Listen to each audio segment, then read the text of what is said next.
Hey guys, welcome to my channel.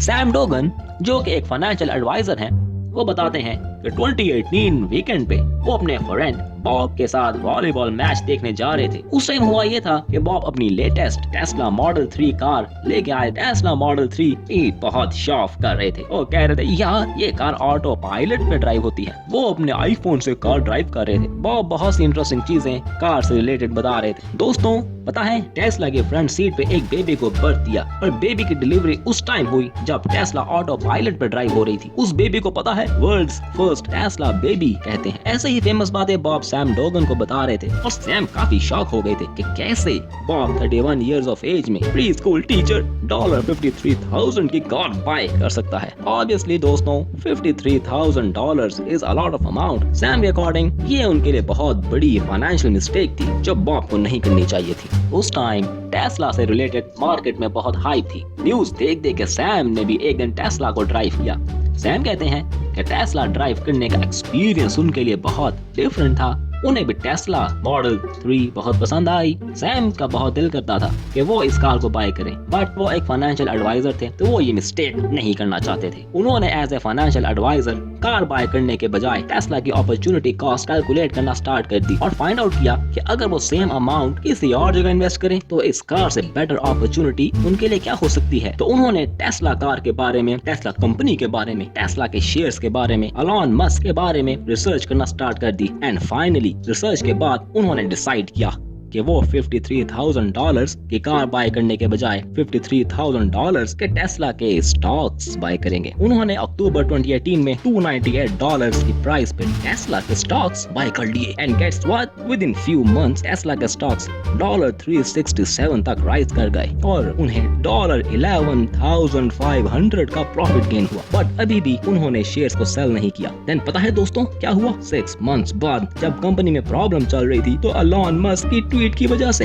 Tesla के stocks $179 पे आ गए। $11,500 का प्रॉफिट $2,000 लॉस में कन्वर्ट हो गया। फिर भी उन्होंने शेयर्स सेल नहीं किए। फास्ट फॉरवर्ड आफ्टर 2 इयर्स 2020 में जब मार्केट क्रैश हो रही थी टेस्ला के स्टॉक्स राइज करते ही जा रहे थे। बट सैम को लग रहा था कि लास्ट टाइम की तरह आज नहीं तो कल टेस्ला के स्टॉक्स बेरिश हो जाएंगे। यू नो व्हाट, सैम ने $888 के शेयर प्राइस पे 75% स्टॉक्स सेल कर दिए क्योंकि वो मार्केट की वोलेटिलिटी को हैंडल ही नहीं करना चाहते थे। एक ट्रेड की वजह से उन्हें बहुत प्रॉफिट हुआ। But after his selling Tesla की स्टॉक प्राइस $1126 हो गई, जो देख के सैम को बहुत रिग्रेट हो रहा था। But a fact, hindsight always 2020। Action लेने के बाद हमें लगता है यार हमें ऐसा नहीं करना चाहिए था। सैम ने अच्छा खासा प्रॉफिट बुक कर ही लिया था और वो ये सोच रहे थे कि बॉब कितना स्टूपिड है यार, उसे कार बाय करने के बजाय $53,000 के टेस्ला स्टॉक्स बाय कर लेने चाहिए थे। But you know what, Bob जिन्हें वो स्टूपिड कंसीडर कर रहे थे वो जेन्युइनली फ्रॉम ईयर्स टेस्ला के स्टॉक्स में मनी इन्वेस्ट कर रहे थे, जिसकी वजह से उन्होंने बहुत ज्यादा प्रॉफिट जनरेट कर लिया था और उन्होंने टेस्ला मॉडल 3 बाय की थी। फ्रेंड्स, इस फैक्चुअल इंसिडेंट से अंडरस्टैंड करने वाली बात यह है कि वेल्थ जैसी अपेयर होती है वैसी वो एक्चुअल में होती ही नहीं है। जिन लोगों को आप अपने से कम समझते हैं, आप सोचते हैं वो आपसे फाइनेंशियली वीक हैं, इट्स नॉट ऑब्वियस कि वो आपसे पीछे ही रहेंगे। बट लोग फाइनेंशियली बहुत अच्छा परफॉर्म करते रहते हैं बट उनकी सारी वेल्थ इन्वेस्टमेंट्स में बाउंड होती है, जिसकी वजह से हम उन्हें रिच नहीं लगते, हमें पुअर लगते हैं और जब नजर आते हैं तो स्टूपिड फील होते हैं, जो कि हमेशा केस नहीं होता। फाइनेंशियली फ्री होने का ये मतलब नहीं है कि आपके पास बहुत ज्यादा पैसे आ जाएं जिसे आप लग्जूरियस लाइफ स्पेंड कर सकें और शो ऑफ करें। नो, बट फाइनेंशियली फ्री होने का मतलब ये है कि आप कंफर्टेबल लाइफ स्पेंड करें और आपको पैसे की टेंशन ही ना हो। आपके पैसे आपको सेव रखें और पैसे आपके लिए काम करें। फाइनेंशियली फ्री आप ऐसे ही हो सकते हैं। Number 1, no savings with date.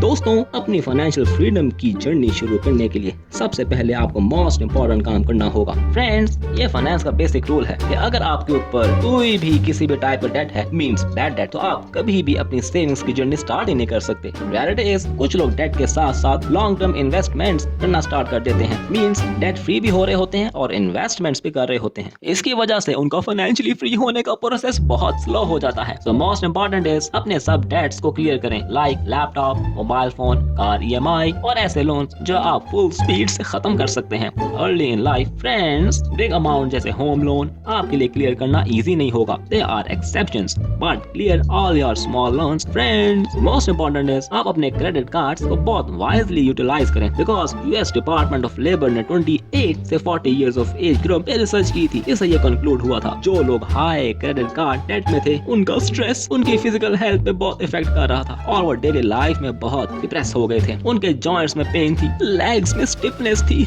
और वो मेंटली इल हो गए थे। अगर आपने डेबिट कार्ड और क्रेडिट कार्ड को रॉन्ग यूज किया तो आपकी mental and physical health affect हो सकती है। मोस्ट ऑफ द टाइम लोगों को पता भी नहीं होता और क्रेडिट कार्ड पे इंटरेस्ट लगना स्टार्ट हो जाता है और ये अमाउंट ज्यादा ही होती रहती है, जिसका सॉल्यूशन आपको नेक्स्ट पॉइंट में मैं बताऊंगा। बट मेक श्योर जितना अर्ली हो सके आप अपने सारे डेट्स को क्लियर करें, देन सेविंग्स की जर्नी स्टार्ट करें।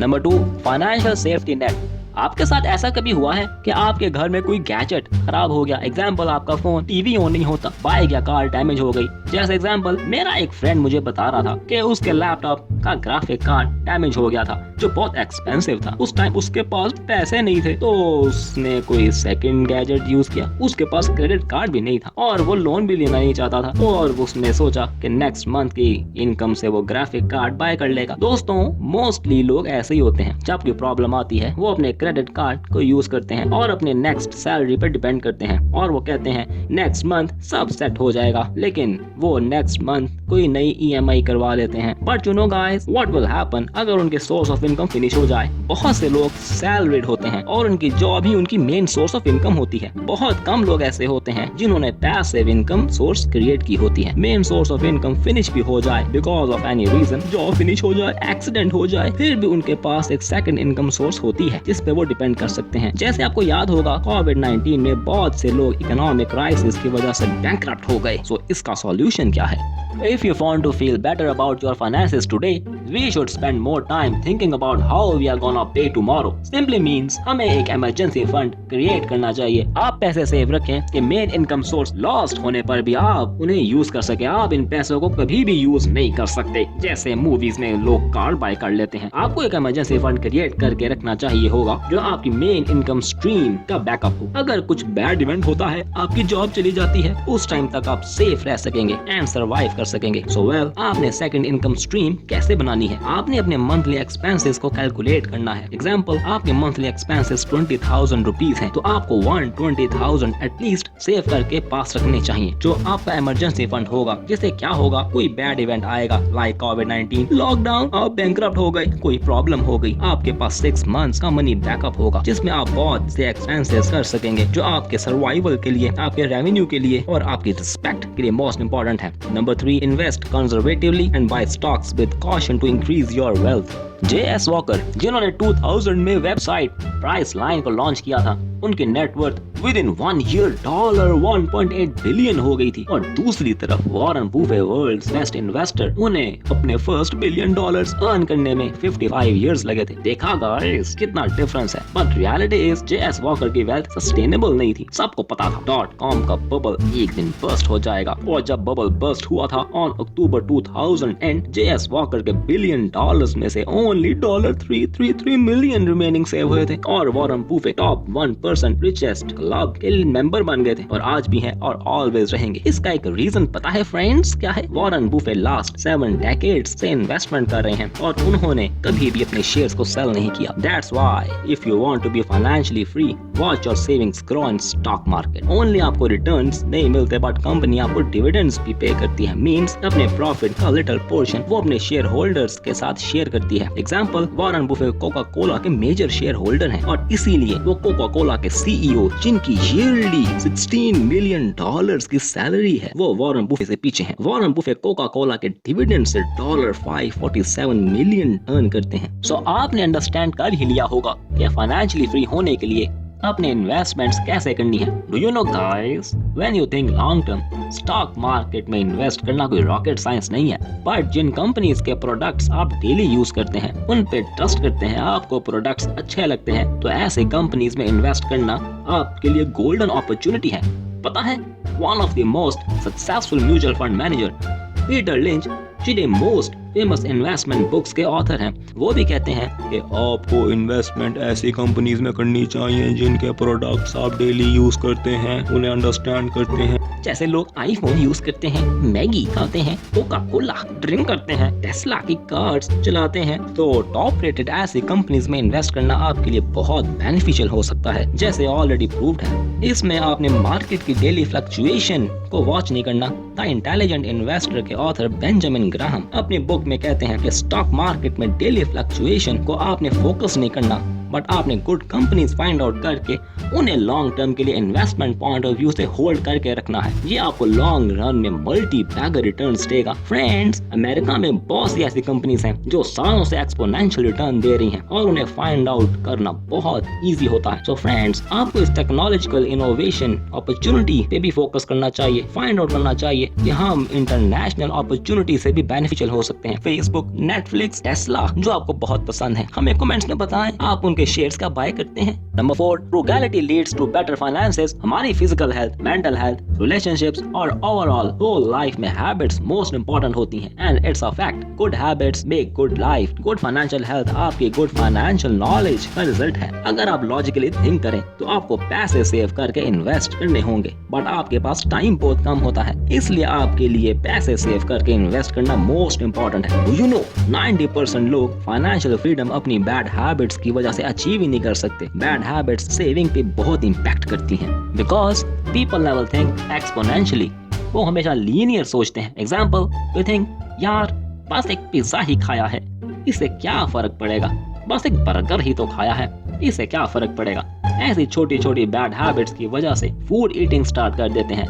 एवरीडे पिज्जा हट, मैकडॉनल्ड से पिज्जा ऑर्डर होता है डेली एंड वीकली। ये प्रोसेस रिपीटेडली हैबिट्स बन जाता है, जिसकी वजह से आपकी पार्शियल अमाउंट रेस्टोरेंट्स में वेस्ट होती है, जंक फूड में वेस्ट होती है, इससे मनी भी वेस्ट होता है और आपकी हेल्थ भी। पता है, once upon a time 2 friends होते हैं, दोनों स्मॉल चॉइसेस बनाते हैं डेली चेंजेस के लिए। एक फ्रेंड सुबह 6 o'clock वेकअप करना स्टार्ट करता है और दूसरा 12 o'clock उठता है। एक फ्रेंड जंक फूड डेली खाता है और second friend daily healthy eating करता है। दोस्तों, ऐसे माइनर चॉइसेस जो डेली हम करते हैं मींस हमारी हैबिट्स। एक फ्रेंड अपने पैसे यूजलेस गुड्स में वेस्ट करता है, गैजेट्स बाय करता है, बर्गर खाता है, लॉलीपॉप खाता है, और दूसरी तरफ इंटेलिजेंट फ्रेंड यूजलेस एक्सपेंस के बजाय मनी सेविंग स्टार्ट कर देता है, गुड मील खाता है और gradually but steadily 1 day, 1 month, 1 year उसकी हेल्थ वेस्ट होने लग जाती है। वो हॉस्पिटल में एडमिट हो जाता है, उसकी वेल्थ वेस्ट होने लगती है, उसके रिलेशनशिप्स लाइफ फिनिश हो जाती है और बैंकरप्ट हो जाता है। और दूसरी तरफ